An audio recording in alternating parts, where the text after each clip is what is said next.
Hello everyone, आज हम लोग पढ़ेंगे एक नए चैप्टर के बारे में जो कि है स्टीरियोकेमिस्ट्री। तो आइए देखते हैं स्टीरियोकेमिस्ट्री क्या होता है। The branch of chemistry concerned with 3-dimensional arrangement of atoms in molecules and their effect on physical and chemical properties is known as stereochemistry. तो स्टीरियोकेमिस्ट्री केमिस्ट्री का वैसा ब्रांच है जिसमें कि मॉलिक्यूल्स में जो भी एटम्स और ग्रुप होते हैं उनका 3-dimensional अरेंजमेंट कैसा होता है ये हम लोग स्टीरियोकेमिस्ट्री में पढ़ते हैं। और जो मॉलिक्यूल का 3-dimensional अरेंजमेंट है उनका क्या इफेक्ट होगा उनके फिजिकल और केमिकल प्रॉपर्टीज़ में, ये हम लोग देखेंगे स्टीरियोकेमिस्ट्री में। तो स्टीरियोकेमिस्ट्री का जो चैप्टर है वो इमेजिनेशन में बेस्ड होता है। जितने अच्छे से अगर आप कोई भी मॉलिक्यूल को विजुअलाइज करिएगा, इमेजिन करिएगा, उतने अच्छे से ये चैप्टर आपको समझ में आएगा। तो स्टीरियो मतलब क्या होता है? स्पेस।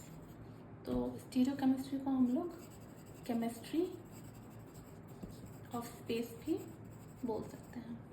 जो भी मॉलिक्यूल्स में जो एटम्स और ग्रुप्स होते हैं उनका अरेंजमेंट कैसा होता है स्पेस में, ये हम लोग देखते हैं स्टीरियो केमिस्ट्री में। नेक्स्ट टॉपिक है आइसोमरिज्म। आइसोमर्स क्या होता है? एक ग्रीक वर्ड से डिराइव किया गया है। आइसोस मतलब इक्वल और मेरोस मतलब पार्ट।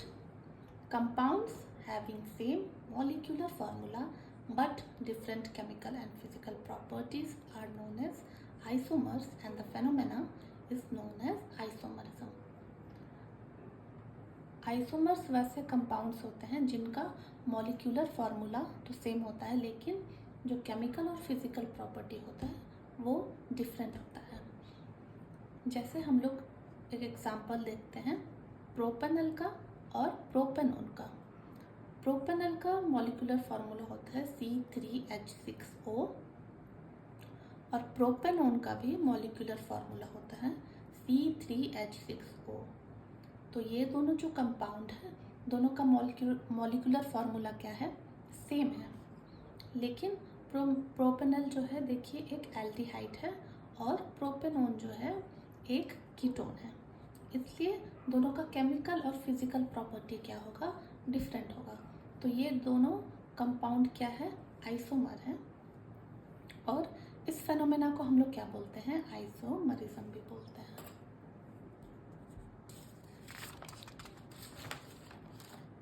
आइसोमरिज्म दो पार्ट्स में डिवाइडेड है।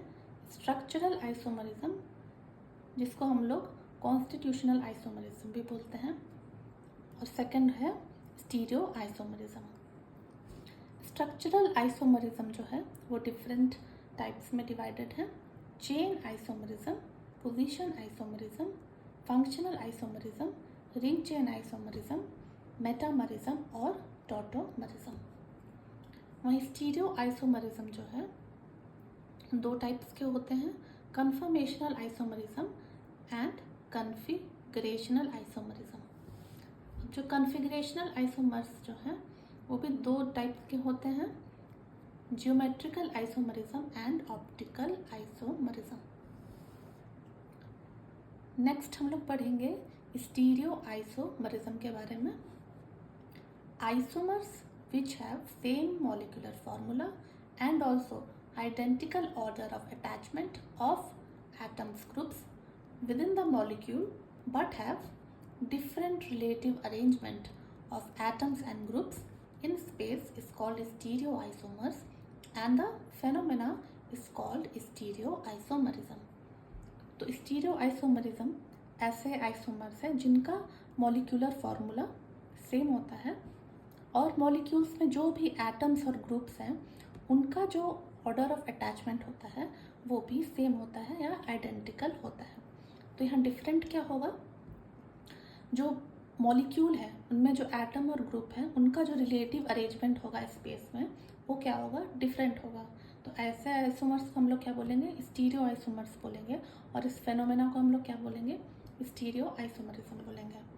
जैसे हम लोग यहाँ पे एक एग्जाम्पल लिए हैं डी ग्लिसरल्डिहाइड का और एल ग्लिसरल्डिहाइड का। ठीक है, तो यहाँ देखिए दोनों का मॉलिक्यूलर फार्मूला क्या होगा? सेम है, ठीक है। और जो एटम्स और ग्रुप्स का जो अटैचमेंट होगा वो भी क्या होगा, आइडेंटिकल होगा। जैसे कार्बन यहाँ CHO और CH2OH ग्रुप से जुड़ा है, यहाँ भी कार्बन CHO और CH2OH ग्रुप से जुड़ा है। यहाँ कार्बन हाइड्रोजन और OH ग्रुप से जुड़ा है, यहाँ भी कार्बन H और OH ग्रुप से जुड़ा है। तो दोनों में जो एटम और ग्रुप्स का जो अटैचमेंट है वो क्या है, सेम है, ठीक है। लेकिन जो एटम और ग्रुप का जो रिलेटिव अरेंजमेंट होगा वो क्या होगा, अलग होगा। जैसे इस वाले कार्बन में जो हाइड्रोजन है लेफ्ट हैंड साइड में जुड़ा हुआ है और OH जो है राइट हैंड साइड में जुड़ा हुआ है, और इस वाले कार्बन में हाइड्रोजन जो है राइट हैंड साइड में जुड़ा हुआ है और OH ग्रुप जो है वो लेफ्ट हैंड साइड में जुड़ा हुआ है, ठीक है। तो इस कार्बन के अराउंड, ठीक है, इस कार्बन के अराउंड जो एटम्स और ग्रुप जो अटैच्ड हैं उनका रिलेटिव अरेंजमेंट क्या है, डिफरेंट है, ठीक है। इसलिए ये दोनों आइसोमर्स को हम लोग क्या बोलेंगे, स्टीरियो आइसोमर्स।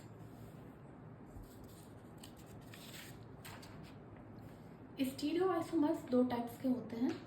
फर्स्ट है कन्फर्मेशनल आइसोमर्स और सेकंड है कन्फिगरेशनल आइसोमर्स। कन्फर्मेशनल आइसोमर्स क्या होते हैं? Conformational isomers are the type of isomers in which relative position of atoms and groups within the molecule differs. These isomers can be interconverted by rotating the molecule about the single bond. ठीक है, तो conformational isomer ऐसे stereo isomers है जिसमें जो molecule में जो atoms और ग्रुप होते हैं उनका जो रिलेटिव पोजीशन होगा वो डिफरेंट होगा, ठीक है। और कन्फर्मेशनल आइसोमर्स में एक आइसोमर को हम लोग दूसरे आइसोमर में इंटर कन्वर्ट कर सकते हैं by the rotation of molecule around a single bond, ठीक है। Conformational isomers are easily inter convertible, get converted even at room temperature. अब कन्फर्मेशनल आइसोमर्स को हम लोग ईजिली इंटर कन्वर्ट कर सकते हैं, एक आइसोमर को दूसरे आइसोमर में कन्वर्ट कर सकते हैं, क्योंकि दोनों आइसोमर के बीच में जो एनर्जी का डिफरेंस होता है वो बहुत कम होता है। They have very less energy difference, so they cannot be isolated. दोनों आइसोमर्स के बीच में बहुत ही कम एनर्जी डिफरेंस होता है, इसलिए दोनों को हम लोग सेपरेट या आइसोलेट नहीं कर सकते हैं। The spatial position of atoms and groups in a molecules keep change. Molecules में जो भी एटम्स और ग्रुप्स होते हैं उनका जो पोजीशन होता है स्पेस में वो चेंज होते रहता है। तो इस एग्जांपल से हम लोग समझ सकते हैं, इथेन C2H6 का हम लोग यहाँ पे एग्जांपल लिए हैं। ये है एक्लिप्स्ड फॉर्म ऑफ इथेन और ये है स्टैगर्ड फॉर्म ऑफ इथेन। तो एक्लिप्स्ड फॉर्म ऑफ इथेन में देखिए यहाँ एक कार्बन है और यहाँ एक कार्बन है और ये सिंगल बॉन्ड से अटैच्ड है। ये वाला कार्बन 3 हाइड्रोजन से अटैच्ड है और ये वाला कार्बन भी 3 हाइड्रोजन से अटैच्ड है, ठीक है। अब ये वाला हाइड्रोजन के जस्ट पीछे ये वाला हाइड्रोजन है, ये वाला हाइड्रोजन के जस्ट पीछे ये वाला हाइड्रोजन है और ये वाला हाइड्रोजन के जस्ट पीछे ये वाला हाइड्रोजन है। जैसे इस मॉडल से हम लोग समझ सकते हैं, ठीक है। ये एक कार्बन है और ये एक कार्बन है। ये कार्बन 3 हाइड्रोजन से जुड़ा हुआ है, ये भी कार्बन 3 हाइड्रोजन से जुड़ा हुआ है। इसके जस्ट पीछे ये वाला हाइड्रोजन है, इसके जस्ट पीछे ये वाला हाइड्रोजन है और इसके जस्ट पीछे ये वाला हाइड्रोजन है, ठीक है। तो अब हम लोग क्या करेंगे, अगर इस कार्बन को हम लोग फिक्स्ड कर देते हैं और इस सिंगल बॉन्ड के अराउंड हम लोग रोटेशन कराते हैं तो हम लोग को कौन सा फॉर्म मिल जाएगा, स्टैगर्ड फॉर्म ऑफ इथेन, ठीक है। अब ये कार्बन हम लोग यहाँ फिक्स कर दिए। अब इस सिंगल बॉन्ड के अराउंड हम लोग इसको रोटेट कर रहे हैं तो हम लोग को क्या मिल गया, स्टैगर्ड फॉर्म ऑफ इथेन, ठीक है। देखिए पहले क्या था, दोनों हाइड्रोजन क्या था, नीचे था और एक हाइड्रोजन ऊपर था। अब ये वाला हाइड्रोजन क्या हो गया, नीचे आ गया और ये दोनों हाइड्रोजन क्या हो गया, ऊपर आ गया, इस तरह से, ठीक है। तो पहले क्या था, ये एक्लिप्स्ड फॉर्म ऑफ इथेन था, हम लोग इसको सिंगल बॉन्ड के अराउंड रोटेट कर दिए इस कार्बन को फिक्स करके, तो हम लोग को मिल गया स्टैगर्ड फॉर्म ऑफ इथेन। ठीक है, तो ये एक्लिप्स्ड और स्टैगर्ड फॉर्म ऑफ इथेन क्या है? कन्फर्मेशनल आइसोमर्स है। कन्फर्मेशनल आइसोमर्स में क्या होता है, एक बॉन्ड को फिक्स करके हम लोग सिंगल बॉन्ड के अराउंड अगर रोटेट कर रहे हैं तो एक आइसोमर क्या होगा, दूसरे आइसोमर में इंटर कन्वर्ट हो जाएगा। ठीक है, तो ऐसे आइसोमर्स को हम लोग क्या बोलेंगे? Conformational isomers. नेक्स्ट हम लोग देखेंगे configurational isomers. Configurational isomers are the stereo isomers which cannot be interconverted by rotating the molecule about a single bond। ठीक है, कन्फर्मेशनल आइसोमर्स ऐसे स्टीरियो आइसोमर्स हैं जिसमें कि मॉलिक्यूल के सिंगल बॉन्ड के अराउंड हम लोग आइसोमर को इंटरकन्वर्ट नहीं कर सकते हैं।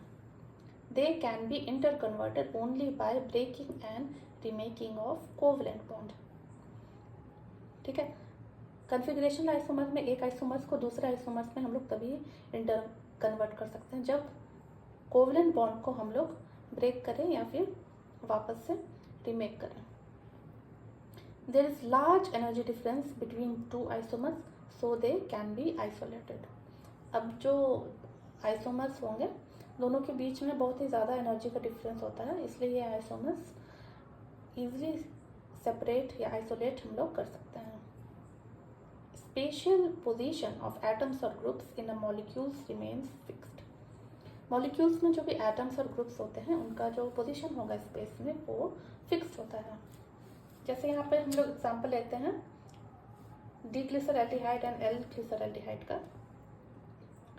ठीक है, तो यहाँ पे देखिए सिंगल बॉन्ड के अराउंड हम लोग इस आइसोमर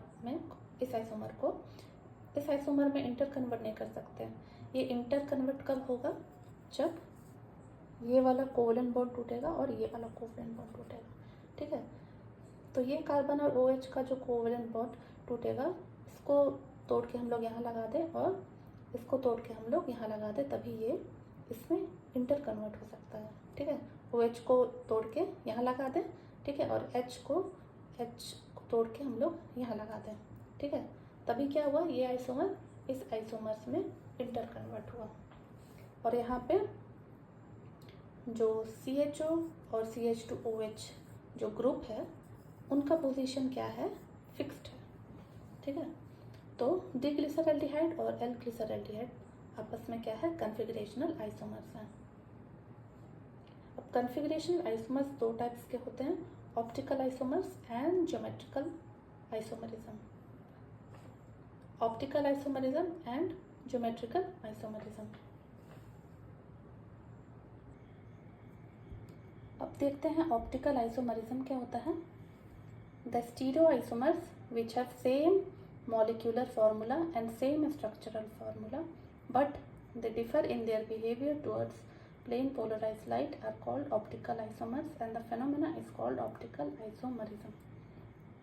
ठीक है, तो ऑप्टिकल आइसोमर्स ऐसे स्टीरियो आइसोमर हैं जिनका मॉलिक्यूलर फार्मूला और स्ट्रक्चरल फार्मूला क्या होता है?